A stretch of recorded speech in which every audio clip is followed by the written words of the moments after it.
Welcome to ৰঞ্জিতাছ videos. মোৰ মৰমৰ ছাত্ৰ ছাত্ৰী, আজি তোমালোকৰ পাঠ হ'ব পাঠ 6 বাদলৰ বিদ্যালয়। বাদলৰ বিদ্যালয় পাঠৰ প্ৰশ্নৰ উত্তৰ আলোচনা কৰিম। মৰমৰ ছাত্ৰ ছাত্ৰী, চেনেলত নতুনকৈ আহিছা যদি চেনেল ছাবস্ক্ৰাইব কৰি থৈ দিবা, নতুন নতুন ভিডিঅ'ৰ নটিফিকেশ্যন পাই থাকিবা। আজিৰ ভিডিঅ' আলোচনা কৰোঁ। ক্ৰিয়াকলাপ চোৱা, অৰ্থৰ সৈতে চিনাকি হওঁ আহা। আগৰ দৰে কিতাপৰ পৰাই মুখস্থ কৰিবা। এতিয়া আমি আলোচনা কৰোঁ 1 নং। প্ৰথমে কোৱা তাৰ পাছত লিখা প্ৰশ্নৰ উত্তৰ আলোচনা কৰিম। 1 নং চোৱা, প্ৰথমে কোৱা তাৰ পাছত লিখা। ক চোৱা, বাদলৰ কেনেকৈ ভৰি ভাগিল। উত্তৰত লিখিবা। কৰ উত্তৰত লিখিবা, তললৈ নোচোৱাকৈ মাকৰ ওচৰলৈ দৌৰি দৌৰি যাওঁতে উজুটি খাই বাদলৰ ভৰি ভাগিল। খ প্ৰশ্ন চোৱা, বাদলহঁতৰ বিদ্যালয়খনৰ নাম কি আৰু শিক্ষকগৰাকী কোন? উত্তৰত লিখিবা। বাদলহঁতৰ বিদ্যালয়খনৰ নাম সোণতলী অৰণ্য প্ৰাথমিক বিদ্যালয় আৰু শিক্ষকগৰাকী হ'ল মহিষ ডাঙৰীয়া। গ প্ৰশ্ন চোৱা, বিদ্যালয়খন ক'ত অৱস্থিত আৰু ইয়াৰ চাৰিওফালে কি কি আছে? উত্তৰত লিখিবা। গ উত্তৰত লিখিবা, সোণতলী অৰণ্যৰ মাজ অংশতে বিদ্যালয়খন অৱস্থিত আৰু বিদ্যালয়ৰ সন্মুখত এখন মুকলি পথাৰ আছে। সোঁহাতে আছে এটা পুখুৰী। বিদ্যালয়খনৰ চাৰিওফালে মনোমোহা পৰিৱেশ বিৰাজ কৰিছে।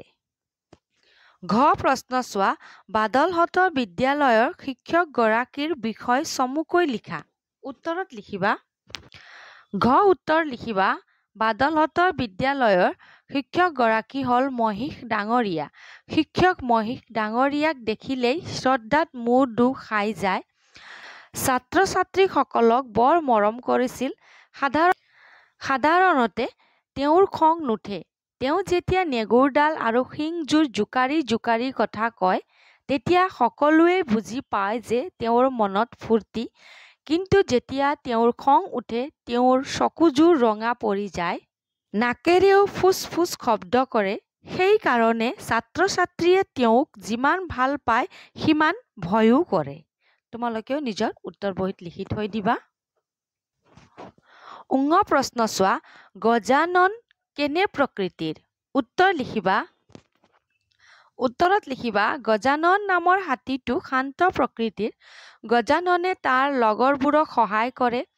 দীঘল শুৰ ডালেৰে ওখ গছৰ পৰা ফল মূল পাৰি দিয়ে। লতা পাত আদিও আনি দিয়ে। বেছি গৰম পৰিলে সি শুৰ ডালেৰে পুখুৰীৰ পৰা পানী আনি লগৰীয়াবোৰৰ গালৈ পানী মাৰি গা শীতল কৰাত সহায় কৰে। হাবিত চোৰাং চিকাৰী সোমালে সকলোকে সজাগ কৰি দিয়ে। তোমালোকে উত্তৰ বহীত লিখি থৈ দিবা। এতিয়া আমি আলোচনা কৰোঁ। প্ৰথম ছ প্ৰশ্ন চোৱা, বন্দুৱাই শ্ৰেণীত কেনেকুৱা আচৰণ কৰে? উত্তৰত লিখিবা। প্ৰথম ছ উত্তৰত লিখিবা, বন্দুৱা নামৰ বান্দৰটোৱে শ্ৰেণীত নিজেও মনোযোগ নিদিয়ে আৰু আনকো অশান্তি দিয়ে। ইখন বেঞ্চৰ পৰা সিখন বেঞ্চলৈ, ইখন বেৰৰ পৰা সিখন বেৰলৈ জঁপিয়াই থকাৰ উপৰিও মিছা কথা ক'ব পাৰে।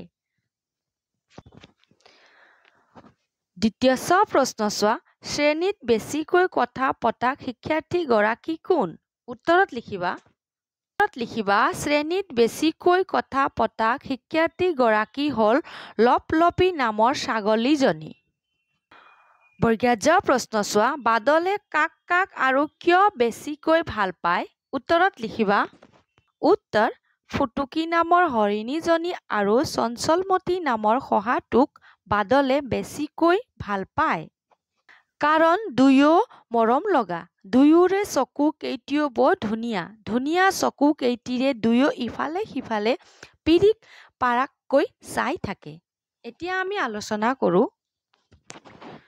প্ৰশ্ন চোৱা, শ্ৰেণীটোৰ আটাইতকৈ শান্ত কোন কোন? উত্তৰত লিখিবা। উত্তৰ চোৱা, শ্ৰেণীটোৰ আটাইতকৈ শান্ত ছাত্ৰ ছাত্ৰীবোৰৰ ভিতৰত পখৰা নামৰ জেব্ৰাটো আৰু নেলিয়া নামৰ জিৰাফটো। প্ৰশ্ন চোৱা, বাদলৰ বিদ্যালয়ৰ জন্তুবোৰৰ নাম লিখা। উত্তৰত লিখিবা। উত্তৰ, বাদলৰ বিদ্যালয়ৰ জন্তুবোৰৰ নাম হ'ল মহিষ, হাতী, ছাগলী, হৰিণা, শহা, জেব্ৰা, জিৰাফ, গড়, ঘোঁৰা, কেটেলা পহু, চিম্পাঞ্জী। তোমালোকেও লিখিবা। ঠিক আছে, এতিয়া আমি আলোচনা কৰোঁ। প্ৰশ্ন চোৱা। ছাত্ৰ ছাত্ৰীসকলে বাদলক কেনেদৰে সহায় কৰিছিল? উত্তৰত লিখিবা। উত্তৰ চোৱা। ছাত্ৰ ছাত্ৰীসকলে বাদলৰ বাবে হাতে হাতে ঘাঁহ বন ফল মূল আদি লৈ আহিছিল। প্ৰশ্ন চোৱা। গজাননে বাদলৰ কাৰণে কি আনিলে? উত্তৰত লিখিবা। উত্তৰ গজাননে বাদলৰ কাৰণে পেং আনিলে। প্ৰশ্ন চোৱা। বাদলৰ কিয় চকুপানী ওলাল? উত্তৰ বাদলৰ লগৰবোৰে লগত অনা ফল মূল ঘাঁহ বন আদি সকলো বাদলৰ ফালে আগবঢ়াই দিলে। আনন্দত বাদলৰ চকুপানী ওলাল। সকলোৱে লিখা আছে, তাত তোমালোকে বাদলৰ লগৰবোৰে লগত অনা লিখিবা। ২ নং প্ৰশ্ন চোৱা। কোনে কৈছিল কাক কৈছিল? ক। বাদল এতিয়া কেনে পাইছা? উত্তৰ ২ নং কৰ উত্তৰ হ'ব মহিষ ডাঙৰীয়াই বাদলক কৈছিল। খ চোৱা। পাছলৈ বিষ কমি গ'ল। উত্তৰ খ উত্তৰ বাদলে মহিষ ছাৰক কৈছিল। ৩ নং চোৱা। বাক্য ৰচনা কৰা। এতিয়া আমি বাক্য ৰচনা কৰোঁ। ঠিক আছে, বাক্য ৰচনা চোৱা। খেলা ধূলা। বাদলৰ ভৰি ভঙাৰ কাৰণে খেলা ধূলা কৰা নাই। পিৰিক পাৰাককৈ। শ্ৰেণীকোঠাত বহি ৰীতা পিৰিক পাৰাককৈ ইফালে সিফালে চাই আছে। চুচুক চামাককৈ। মানুহজনে মতাত ছোৱালীজনী চুচুক চামাককৈ আগবাঢ়ি আহিল। ৪ নং প্ৰশ্ন চোৱা। বাদলৰ বিদ্যালয় নামৰ পাঠটোত পোৱা চৰাই আৰু জন্তুৰ বাহিৰে তুমি জনা আন আন চৰাই আৰু জন্তুৰ এখন তালিকা কৰা। উত্তৰত চোৱা। চৰাইৰ নাম কুকুৰা, কুলি, ভাটৌ, বুলবুলি, পাৰ, কপৌ আদি। জন্তুৰ নাম সিংহ, বাঘ, শিয়াল, মেকুৰী, কুকুৰ আদি। মৰমৰ ছাত্ৰ ছাত্ৰী, মোৰ ফালৰ পৰা মই উত্তৰ দিলোঁ। তোমালোকেও নিজে লিখিবলৈও যত্ন কৰিবা। ঠিক আছে, আলোচনা কৰোঁ ৫ নং। বুজা আৰু লিখা সমাৰ্থক শব্দ লিখিবলৈ দিয়া হৈছে। স্কুল, বিদ্যালয়, শিক্ষাৰ্থী, ছাত্ৰ ছাত্ৰী, পদুম, কমল, ভেদ, মাকুৱা ফুল, শীতল, ঠাণ্ডা, চকুপানী, চকুলো। ৬ নং চোৱা। পঢ়া আৰু লিখা দুদিন যোগ ইয়া দুদিনীয়া, লঘোণ যোগ ইয়া লঘোণীয়া, ভকত যোগ ইয়া ভকতীয়া। ৭ নং চোৱা।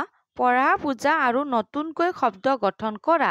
তন্ময়, তন্ময়তা, সৰল, সৰলতা, সাধু, সাধুতা, অসৎ, অসততা, বিশাল, বিশালতা। তোমালোকেও লিখিবা। কিতাপত লিখিলে মৰমৰ ছাত্ৰ ছাত্ৰী কাঠ পেঞ্চিল ব্যৱহাৰ কৰিবা। ঠিক আছে, এতিয়া ৮ নং চোৱা। উপযুক্ত শব্দ বহুৱাই খালী ঠাই পূৰ কৰা। আমাক ইয়াত শব্দ দিয়া হৈছে, তলত চোৱা খালী ঠাই দিয়া হৈছে। উপযুক্ত শব্দ ক'ত বহুৱাব লাগে এতিয়া আমি আলোচনা কৰিম। ঠিক আছে, ক চোৱা। শ্ৰেণীকোঠাত বহি ল'ৰাটোৱে পিৰিক পাৰাককৈ ইফালে সিফালে চাই আছে।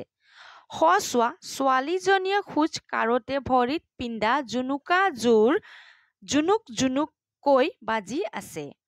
গ চোৱা। কণমানিটোৱে থুপুক থাপাককৈ খোজ কাঢ়ি আছে।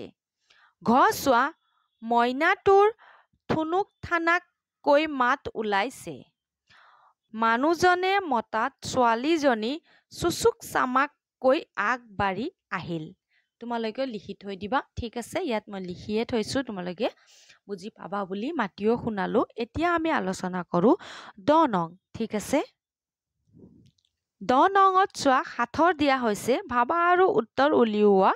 চাৰিফালে চাৰি সূতা, মাজত মেডেলা পেটা, দুই বিচনীয়ে বিচি থাকে, লেৰেলা সাপে নাচি থাকে। হাতী।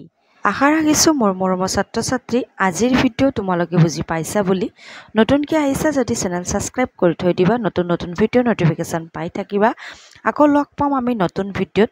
মোৰ মৰমৰ ছাত্ৰ ছাত্ৰী ছাবস্ক্ৰাইব কৰা চবকে মোৰ ফালৰ পৰা ধন্যবাদ।